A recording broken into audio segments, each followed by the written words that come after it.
Napansin mo na ba kung paano ginugugol ng ilang tao ang buo nilang buhay sa pagtatangkang maging respetado, ngunit nauuwi lang sa pagiging nakalimutan, kinasusuklaman at sa huli mga bilanggo ng sarili nilang kapaitan? Trahedya ito, ngunit ito ang kinahihinatnan ng mga hindi natututong kontrolin ang sarili bago subukang kontrolin ang iba. Paano kung sabihin ko sa iyo na may paraan upang makakuha ng paggalang at pagsunod ng hindi mo kailangang kumilos ng marahas? Si Marcus Aurelius, ang pilosopong emperador, ay nabuhay sa gitna ng mga digmaan, pagtataksil at mga pasaning kayang durugin ang sinuman. Gayunmay nagawa niyang pamunuan ang Roma at kinikilala pa rin hanggang ngayon. Hindi niya kinailangang sumigaw o manggamit ng puwersa. Nabuhay siya ng may matinding integridad na ang presensya pa lamang niya ay sapat na. Sa pagtalakay na ito, matutuklasan mo kung paano mo magagamit ang parehong prinsipyong ito sa iyong buhay. At ang mga hindi gumamit nito ay nanganganib na maging isa lamang sa maraming mukha sa karamihan na hindi pinapansin, nakalimutan at nilamon ng sarili nilang kahinaan. Ang unang hakbang upang magkaroon ng paggalang ng hindi nangangailangan ng puwersa ay nasa pagkontrol sa sarili. Madalas, ipinaalala ni Marcus Aurelius sa sarili niya na may kapangyarihan ka sa iyong isipan, hindi sa mga pangyayari sa labas. Matanto mo ito at makakahanap ka ng lakas. Ang parira lang ito ay maaring magmukhang simple, ngunit nagtataglay ito ng matinding katotohanan. Ilang beses mo nang nawala ng kontrol sa isang sitwasyon na, sa kaibuturan, ay wala naman sa iyong mga kamay. Marahil sa trapiko, nang biglang sumingit ang isang sasakyan. Marahil sa bahay, nang ang isang maliit na di pagkakasundo ay nauwi sa isang malaking away. Sa mga sitwasyong ito, ang kakulangan ng panloob na kontrol ay sa huli nagpapaliit sa iyong autoridad sa mata ng iba dahil nagbibigay ito ng ideya ng kahinaan. Isipin ng isang pulong sa trabaho kung saan ang amo ay nawawalan ng kontrol, sumisigaw at pinupukpok ang mesa upang ipilit ang kanyang dominasyon. Ano ang mangyayari? Maaaring sundin siya sa sandaling iyon, ngunit hindi siya igagalang. Ngayon isipin ang isang tao na nananatiling kalmado kahit sa ilalim ng matinding panggigipit na marunong kung kailan magsasalita at hindi natitinag ng mga paghamon. Ito ang taong nagbibigay inspirasyon ng tunay na pagsunod at paggalang. Ang emosyonal na kontrol ay lumilikha ng isang tahimik ngunit napakalakas na presensya. Isang halimbawa nito ay makikita sa mga personalidad na nagawang mapanatili ang kapanatagan kahit sa mga kritikal na sitwasyon. Si Barack Obama, halimbawa, ay humarap sa patuloy na pag-atake sa kanyang karera sa politika, ngunit bihirang nakita ang isang hindi proporsyonal na reaksyon. Ang kontrol na ito sa sarili ang nagpabago sa kanya upang maging isang natural na respetadong tao, maging ng kanyang mga kalaban. Sa kabilang banda, may mga halimbawa ng mga taong nawalan ng lahat dahil sa hindi nila makontrol ang sarili nilang mga bugso. Si Will Smith, sa isa sa pinakamalaking parangal sa kanyang buhay, ay hinayaan ang galit na manaig sa loob lamang ng isang saglit. At ang saglit na iyon ay nagdulot ng pagkawala ng mga tao ng pagbuo ng kanyang imahe at kredibilidad. Sa pang-araw-araw na buhay, ang pagkontrol sa sarili ay sinusubok araw-araw. Gumigising kang pagod, humaharap sa trapiko, humaharap sa mga hinihingi sa trabaho, panggigipit sa pananalapi at mga responsibilidad sa pamilya. Ang stress ay nasa lahat ng dako. At doon mismo lumalabas ang pagkakataong ipakita kung sino talaga ang namumuno sa iyong buhay.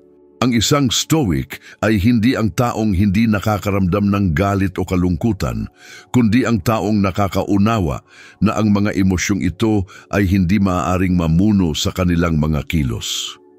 Ipinakita ng isang kamakailang pag-aaral na ang mga taong may mas mataas na emosyonal na intelihensya ay mas malamang na ma-promote, mapanatili ang matatag na relasyon at mas mahusay na makayanan ang mga problema sa kalusugan. Ito ay dahil ang pagkontrol sa sarili ay hindi lamang nakaka-impluwensya kung paano ka tiningnan ng iba, kundi binabawasan din nito ang epekto ng stress sa katawan at isip. Ang mga patuloy na nawawalan ng kontrol ay nabubuhay sa isang estado ng permanenteng pagkapagod, at ang pagkapagod na ito ang nagbibigay daan sa sakit at pagkabigo. Sa pang-araw-araw, ang paggamit ng aral na ito ay maaaring magsimula sa maliliit na kilos. Kapag nararamdaman mong malapit ng manaig ang galit, subukang huminto, huminga ng malalim at maghintay ng ilang segundo bago tumugon. Ang maliit na pagitan na ito sa pagitan ng pampasigla at reaksyon ay sapat na upang baguhin ang pananaw ng iba sa iyo. Sa espasyong ito ipinanganak ang paggalang, dahil nagsisimulang mapagtanto ng mga tao na hindi ka pinapatakbo ng mga bugso, kundi ng mga sinadyang pagpili. Isa pang praktikal na paraan ay ang pagsasanay ng pasensya sa mga ordinaryong sitwasyon.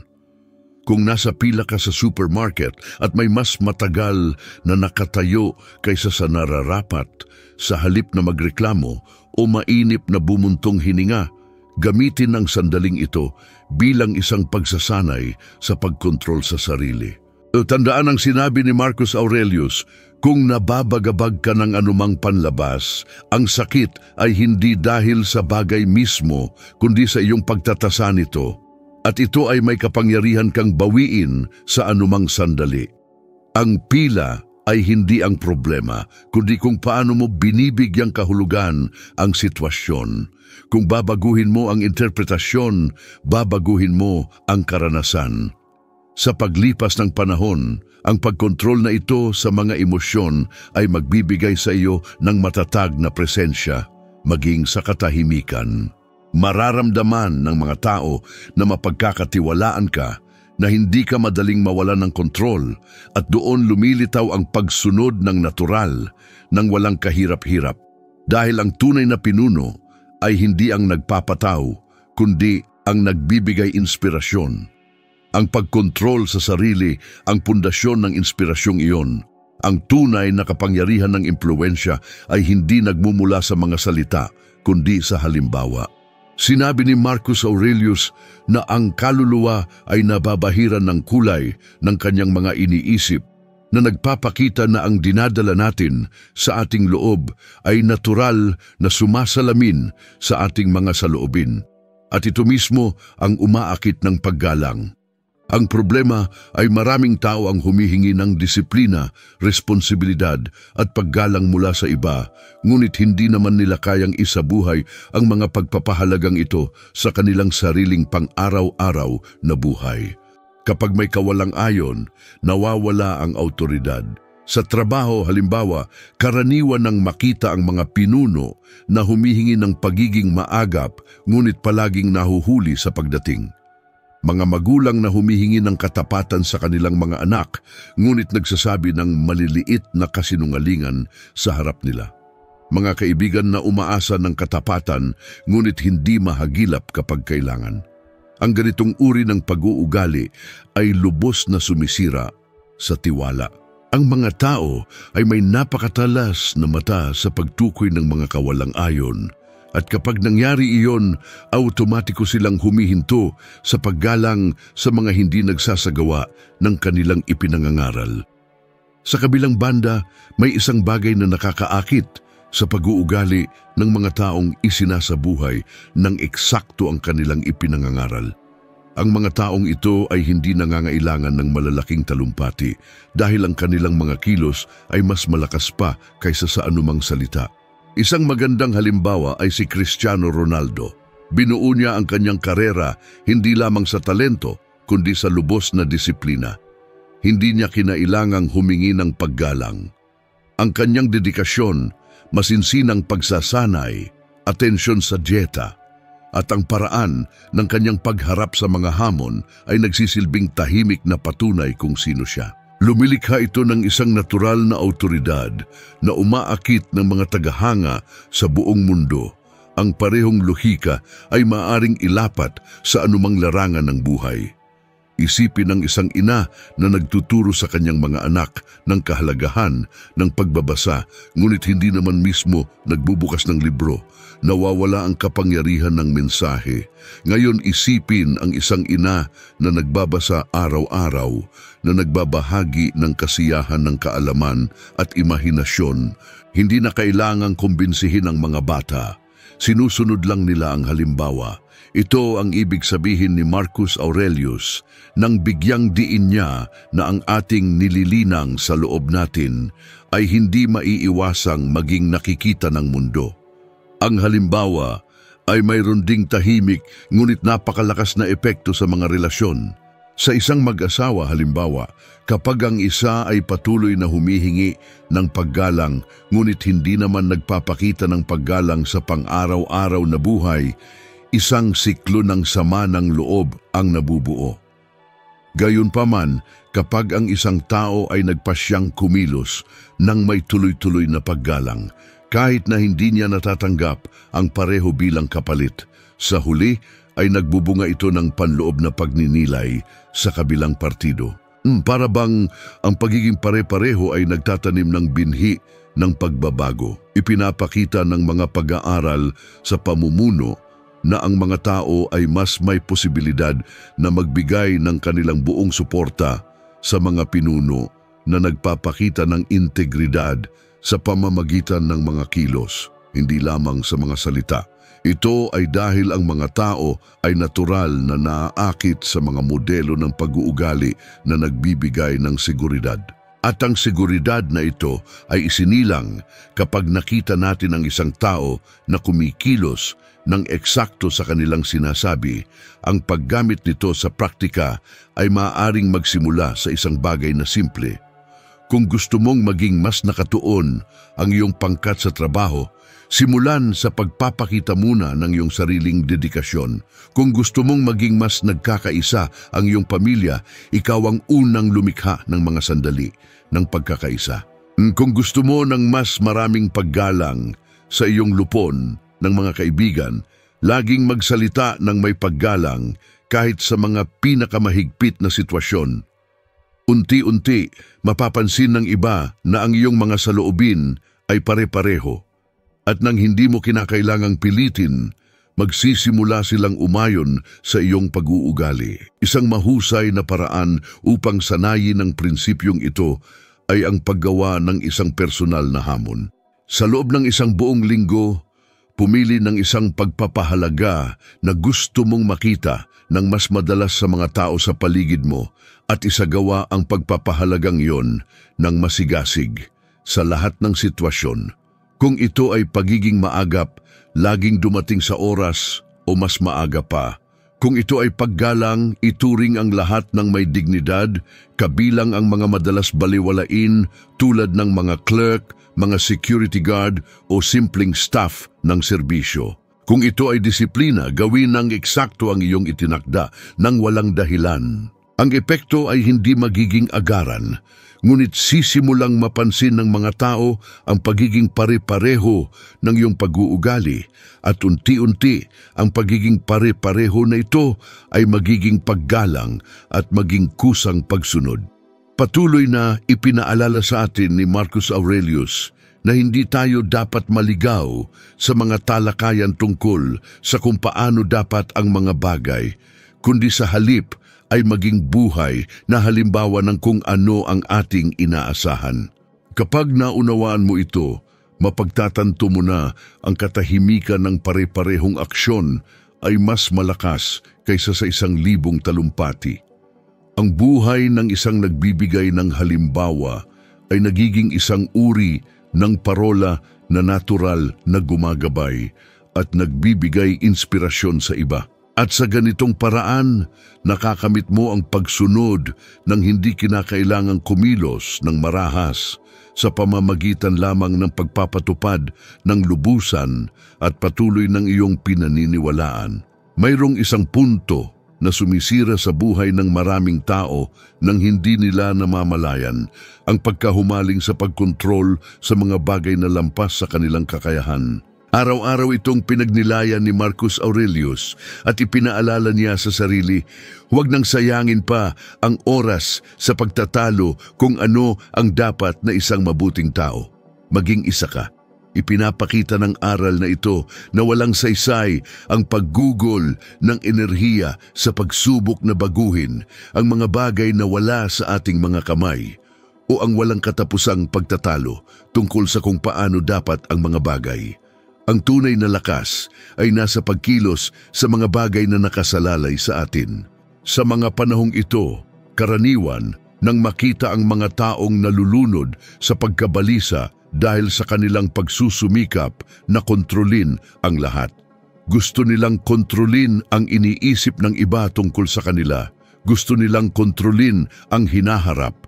Gusto nilang kontrolin ang mga hindi inaasahang sitwasyon. Ang walang tigil na paghahangad na ito ay humahantong sa pagkabigo dahil ang buhay ay laging magdadala ng mga hindi inaasahang pangyayari.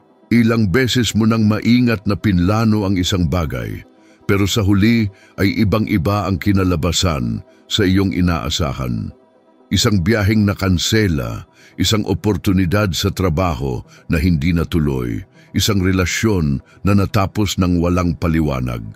Kung ang iyong kapayapaan ay nakasalalay sa lubos na kontrol, ikaw ay tiyak na haharap sa patuloy na pagkadismaya. Isang malinaw na halimbawa nito ay makikita sa ilang pampublikong personalidad na nagtangkang manipulahin ang kanilang sariling imahe ng labis. Si Michael Jackson, isang napakatalino at minamahal na artista, ay unti-unting nawalan ng ilang respeto at paghanga dahil sa walang katapusang paghahabol na kontrolin ang kanyang itsura, ang kanyang personal na buhay at kung paano siya nakikita ng mundo. Ang pagtatangkang ito ng lubos na kontrol ay bumalot sa kanya. Sa kabilang banda, mayroon namang mga personalidad na nauunawaan ang kanilang limitasyon at itinutuon ang kanilang enerhiya sa mga bagay na kaya nilang gawin. Si Steve Jobs, halimbawa, ay hindi nakontrol ang kanyang kalusugan, ngunit tinanggap niya ang limitasyong iyon at ibinuhos ang kanyang lakas sa paglikha ng mga produkto at ideya na magpapabago sa mundo. Ang pagpiling ito ang nagpasimbolo sa kanya ng inobasyon at pananaw. Sa ating pang-araw-araw na gawain, ang obsesyon na ito ay nagpapakita rin sa iba't ibang paraan. Isang estudyante na nawawalan ng tulog sa gabi dahil hindi niya mapigilang isipin ang resulta ng pagsusulit na natapos na niya, ngunit hindi na niya kayang baguhin. Isang manggagawa na maghapon nag-aalala dahil sa takot na matanggal sa trabaho, kahit na ginagawa niya ang kanyang tungkulin ng buong husay. Isang tao na emosyonal na sinisira ang sarili sa pagtatangkang hulaan ang bawat detalye ng hinaharap, ngunit nakakalimutang mabuhay sa kasalukuyan. Ipinapakita nito kung paano ninanakaw ng labis na pag-aalala sa mga bagay na hindi makokontrol ang enerhiya na sana'y magagamit sa mga produktibong gawain. Ipinapakita ng pananaliksik na malaking bahagi ng mga kaso ng pagkabalisa at depression ay nauugnay sa rumination, ibig sabihin, ang ugali ng paulit-ulit na pag-iisip sa mga bagay na hindi na mababago. Ang utak ay lumilikha ng isang masamang siklo ng pag-aalala at takot, at ang tao ay napaparalisa, hindi kayang kumilos sa mga bagay na nasa kanyang kontrol. Para kang sumasagwan ng salungat sa malakas na agos. Habang mas malakas ang iyong pagtulak, mas napapagod at nadidismaya ka dahil nakikipaglaban ka sa isang bagay na hindi nakasalalay sa iyo. Ang praktikal na aplikasyon ng Stoicism dito ay napakalinaw. Mahalagang matutunan kung paano paghiwalayin ang mga bagay na kayang kontrolin at ang mga hindi. Halimbawa, hindi mo kontrolado kung uulan bukas, ngunit kontrolado mo kung magdadala ka ng payong. Hindi mo kontrolado kung magugustuhan ka ng isang tao o hindi, ngunit kontrolado mo kung paano mo tratuhin ng mga tao. Hindi mo kontrolado kung magbabago ang ekonomiya, ngunit kontrolado mo ang iyong kakayahang umangkop. Ang pag-unawa na ito ay ganap na nagbabago sa kung paano mo harapin ang buhay. Isang kapakipakinabang na ehersisyo na maaaring gawin araw-araw ay ang pagsusulat sa isang piraso ng papel ng lahat ng pag-aalalang nasa isip mo. Pagkatapos, hatiin ang mga ito sa 2 kolum, sa isang panig ang mga kaya mong aksyonan at sa kabilang panig ang mga wala sa iyong kontrol. Ituon lamang ang pansin sa unang kolum. Ang simpleng ugaling ito ay nagpapababa ng pakiramdam ng kawalan ng kapangyarihan at nagbibigay sa iyo ng linaw kung saan talaga sulit ibuhos ang iyong enerhiya. Sa paglipas ng panahon, mapagtatanto mo na malaking bahagi ng iyong pagdurusa ay nagmula sa pagtatangkang kontrolin ang mga bagay na kailanman ay hindi nasa iyong mga kamay.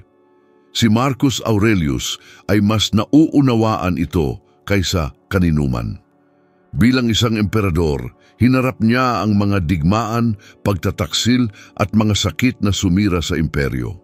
Hindi niya nakontrol ang lahat ng iyon, ngunit nakontrol niya ang kanyang saloobin sa harap ng mga paghihirap. At ang saloobing ito ang nagpaalala sa kanya bilang isa sa mga dakilang pinuno ng kasaysayan. Hindi niya hinangad na kontrolin ang buhay, kundi hinangad niyang kontrolin ang sarili sa harap nito. Kapag sinimulan mong ilapat ang aral na ito, nababawasan ang pagkabalisa, lumalaki ang kalinawan, at ang mga tao ay nagsisimulang makakita ng isang pambihirang kapayapaan sa iyo. At ang kapayapaang ito ay nagiging isang makapangyarihang anyo ng awtoridad dahil ipinapahayag nito ang ideya na ikaw ay isang taong hindi natitinag ng mga bagay na hindi mababago, ngunit laging handang kumilos kung saan ito tunay na mahalaga. Ito, higit pa sa anumang talumpati, ay nagbibigay inspirasyon ng pagsunod at respeto. Ang tunay na respeto ay hindi nagmumula sa iisang gawa, kundi sa pagiging tuloy-tuloy. Naunawa nito ni Marcus Aurelius at namuhay alinsunod sa kanyang mga prinsipyo kahit na dinala ng buhay sa kanya ang sakit, panggigipit at mga kawalan ng katiyakan. Naniniwala siya na ang tunay na kadakilaan ay hindi nakasalalay sa iisang gawa, kundi sa araw-araw na pag-uulit ng tama. Ang kaligayahan ng iyong buhay ay nakasalalay sa kalidad ng iyong mga iniisip, isinulat niya.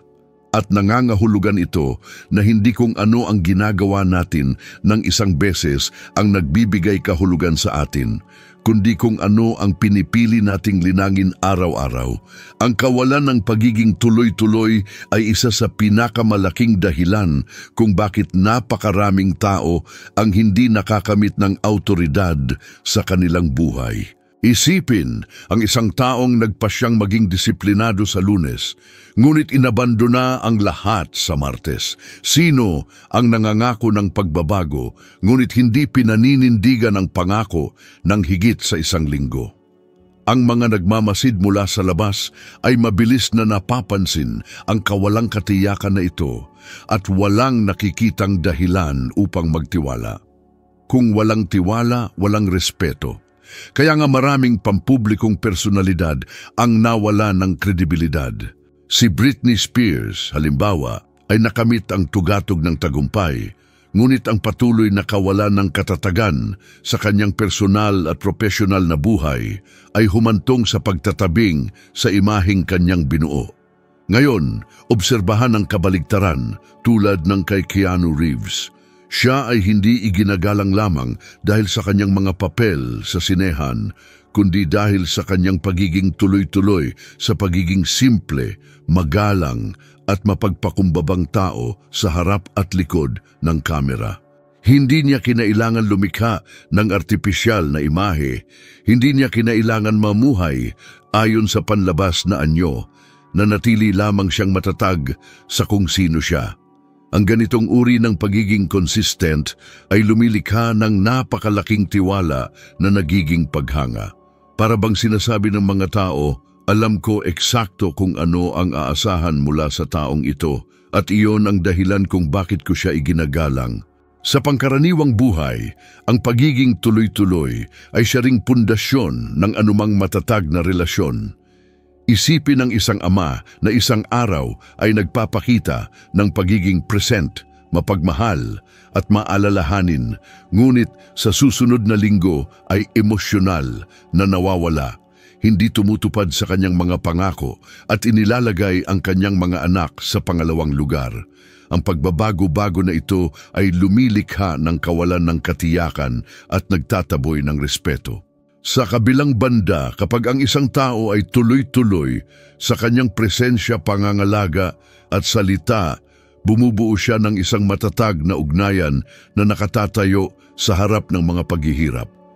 Ipinapakita rin ito ng agham, pinapatunayan ng mga pag-aaral sa pag-uugali ng tao na ang tiwala ay nabubuo sa pamamagitan ng pag-uulit ng mga positibong karanasan. Kung ang isang tao ay mahuhulaan sa kanyang mga saloobin, ang utak ng ibang tao ay nagsisimulang iugnay ang figurang iyon sa seguridad.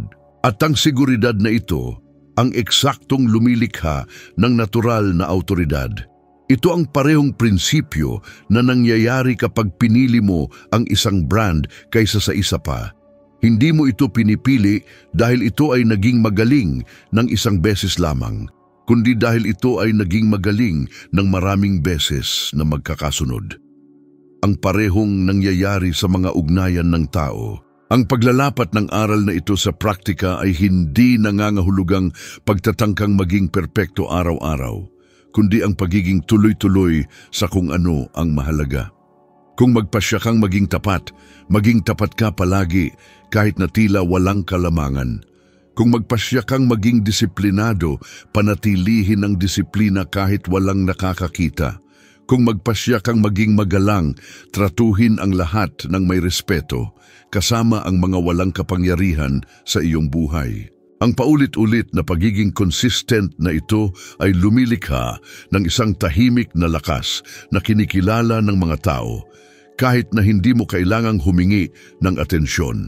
Isang mahusay na ehersisyo upang sanayin ang pagiging tuloy-tuloy ay ang pumili ng isang fundamental na pagpapahalaga para sa iyo at isagawa ito araw-araw ng walang pagbubukod sa loob ng 30 araw. Maaari itong pagiging punctual, maaari itong disiplina sa paggising ng maaga, maaari itong katapatan sa bawat maliit na aksyon. Sa simula, tila isa lamang itong ugali, ngunit sa paglipas ng panahon, nagiging bahagi ito ng iyong pagkakakilanlan. At kapag naging bahagi ito ng iyong pagkakakilanlan, nagsisimula kang makita ng iba bilang isang taong mapagkakatiwalaan, matatag at karapat-dapat sa respeto. Tinawag si Marcus Aurelius na huli sa 5 mabubuting emperador dahil kahit sa harap ng mga digmaan, pagtataksil at personal na pagkawala, hinding-hindi niya tinalikuran ang kanyang mga prinsipyo. Ipinakita niya na ang pagiging tuloy-tuloy ay hindi tungkol sa kaginhawaan. Ito ay tungkol sa katapatan sa kung ano ang pinaniniwalaan kahit sa pinakamahirap na sandali. Kapag isinama mo ito sa iyong buhay, mapagtatanto mo na hindi mo kailangang ipataw ang iyong sarili upang igalang. Ang respeto ay natural na dumarating dahil alam ng lahat na ikaw ay isang taong hindi nagbabago, isang taong mapagkakatiwalaan. Ito ang pagiging tuloy-tuloy na bumubuo ng isang hindi nakikita ngunit hindi matitinag na awtoridad. Isang awtoridad na hindi nakasalalay sa pagsigaw, pagpapakita ng kapangyarihan o mga titulo kundi sa isang bagay na mas bihira, ang tiwala na isinilang mula sa araw-araw na pag-uulit ng kung ano ang totoo. Ang mga nakakabisado ang prinsipyong ito ay hindi lamang nagkakamit ng respeto, kundi nagbibigay inspirasyon sa iba na sundin ang parehong landas. Ang mga prinsipyo ni Marcus Aurelius ay hindi lamang malalayong pilosopikal na ideya, kundi praktikal na landas upang bumuo ng tunay na respeto at awtoridad nang hindi kailangang ipataw ang anumang bagay ng sapilitan. Kapag inilapat mo ang pagpipigil sa sarili, nagtakda ng halimbawa, natutong tumuon sa mga bagay na kaya mong kontrolin, at pinananatili ang pagiging tuloy-tuloy, ang iyong presensya lamang ay sapat na upang magbigay inspirasyon sa iba. Ibahagi ang videong ito sa isang espesyal na tao o sa isang pinaniniwalaan mong kailangan marinig ang mga salitang ito ngayon. Maraming salamat sa pagsama hanggang dito at umaasa akong makita ka sa susunod na video.